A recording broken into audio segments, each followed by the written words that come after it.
Oui, alors moi j'ai commencé à travailler la vigne en 1962 avec mon père, j'avais 14 ans, et parce qu'à cette époque-là on arrêtait l'école à 14 ans, mais moi à cette époque-là mon père déjà c'était un précurseur quand même dans la mécanique, donc il avait une camionnette lui, il avait une petite camionnette, mais on travaillait quand même encore avec des comportes en bois, les seaux en fer et même les pales émaillées, il me semble que les brouettes n'existaient pas encore.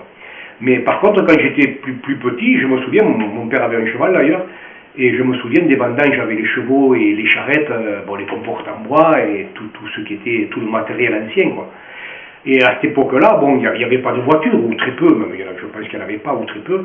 Donc les gens partaient travailler le matin à la vigne, ils partaient très de bonne heure, parce qu'il fallait quand même y aller, soit ils allaient à pied, soit en vélo, s'ils avaient un vélo, ou sinon les gens montaient sur la charrette directement, retournaient les comportes, on les retournait, donc ça faisait des sièges. Quand la comporte était retournée sur la charrette, ça faisait des sièges. Et les gens partaient travailler comme ça. Bon, alors, ce qui se passait à cette époque-là, c'est qu'il faut tenir compte que le cheval, c'était quand même un animal qui avançait à 3 ou 4 km à l'heure. Donc, les gens qui avaient des vignes à 2 ou 3 km du village, il fallait déjà 1 heure pour aller à la vigne le matin. Et puis ensuite, quand il avait fait un voyage, il fallait revenir au village, ça reprenait 1 heure, le temps de poser, de repartir. En principe, il se faisait, je crois, un voyage dans la matinée et un voyage dans l'après-midi.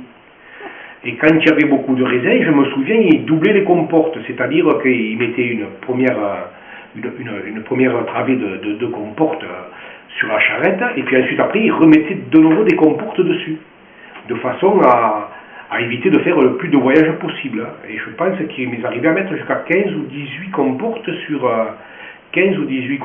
une charrette, ce qui faisait quand même, ça faisait 1 tonne et demie quand même, donc il fallait que les chevaux soient costauds à l'époque. Avec quoi ils tichaient le raisin? Alors on pressait le raisin, on appelait ça une masse ou une dame. Il y en a qui appelaient ça la dame ou il y en a qui appelaient ça la masse. Et c'est j'en ai, si on doit faire des photos, comme j'avais dit, je te le ferai voir. C'était fait exprès pour presser, justement, pour pas prendre des comportes qui pèsent 30 ou 40 kilos. Il fallait presser au maximum, justement, pour éviter de faire le moins de voyages possible, du fait que le cheval allait très lentement, quoi. Et à cette époque-là, c'est vrai que le matin, on avait le temps de déjeuner, et prenait le temps, parce que au-delà d'un certain nombre de comportes, après, ils pouvaient plus les prendre. Alors le matin, on déjeunait, je me souviens, ils sortaient le jambon et tout,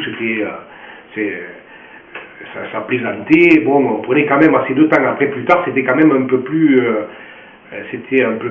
rapide, quoi. Et à cette époque-là, donc, ils charriaient avec les pales émaillées, donc il y avait 2 charrieurs, parce qu'il y avait les pales émaillées, il fallait un gars devant, un gars derrière. Il y avait un verseur de seau à cette époque-là, et cette personne, ça c'était une colle, c'est-à-dire une colle, on appelle ça la colle, c'était une équipe, quoi. Une équipe normale pour une propriété ici de Cessenon, une propriété moyenne.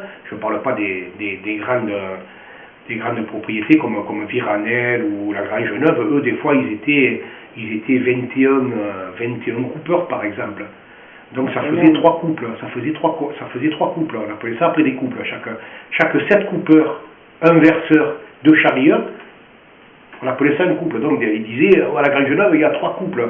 Ça voulait dire qu'il y avait 21 coupeurs, il y avait 6 charrieurs, il y avait 3 verseurs de seau, ça faisait quand même beaucoup de personnel, quoi. C'était énorme.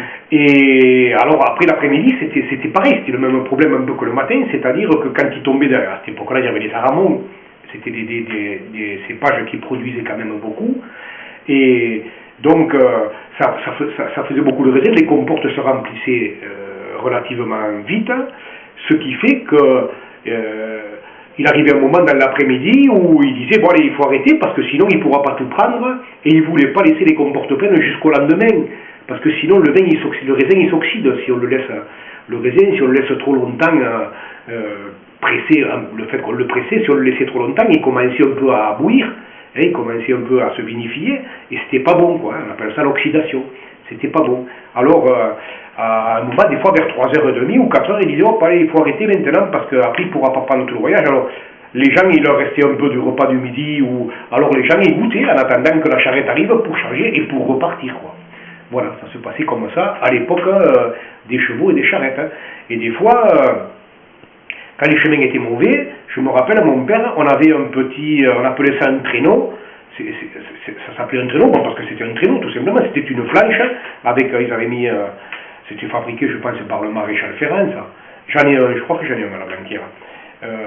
Il mettait 2 ou 3 comportes, il laissait la charrette sur la route ou sur le chemin, mais à un endroit plaigné, pour pas que le cheval, après, il monte une grande côte avec 17 ou 18 comportes, et il prenait 2 ou 3 comportes ou 4, et avec ce traîneau, il les traînait sur le chemin jusqu'à l'endroit où ils avaient laissé la charrette, et après il chargeait et il repartait, et il faisait comme ça, ils appelaient ça les perstratch à l'époque.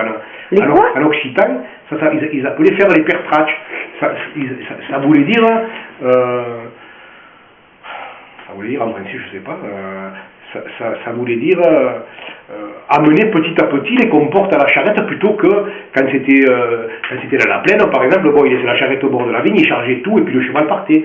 Mais là, les chemins étaient tellement mauvais qu'ils étaient obligés de faire en plusieurs fois. Des fois, ils faisaient en plusieurs fois. Voilà. Donc, en ce qui concerne la vendange avec la charrette, de ce que je me souviens moi quand j'étais jeune, je le vois comme ça. Dans une journée, combien d'heures la colte pouvait travailler? Eh bien, en principe, une journée à cette époque-là, c'était 8 heures.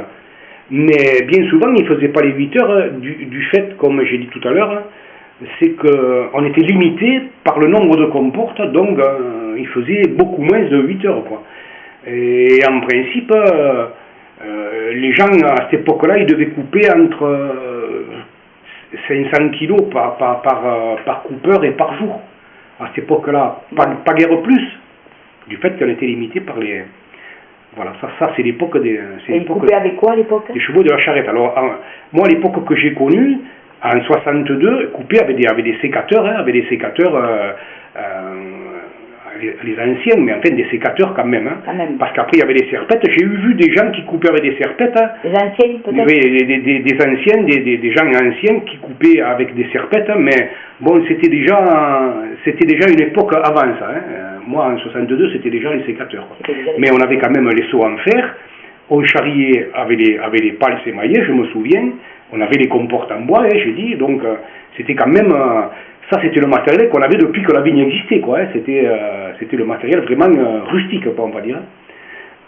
Et alors après, on est passé à une étape au-dessus, c'est-à-dire c'est dans les années 60, ça a commencé déjà, les années 60, où il a commencé à y avoir...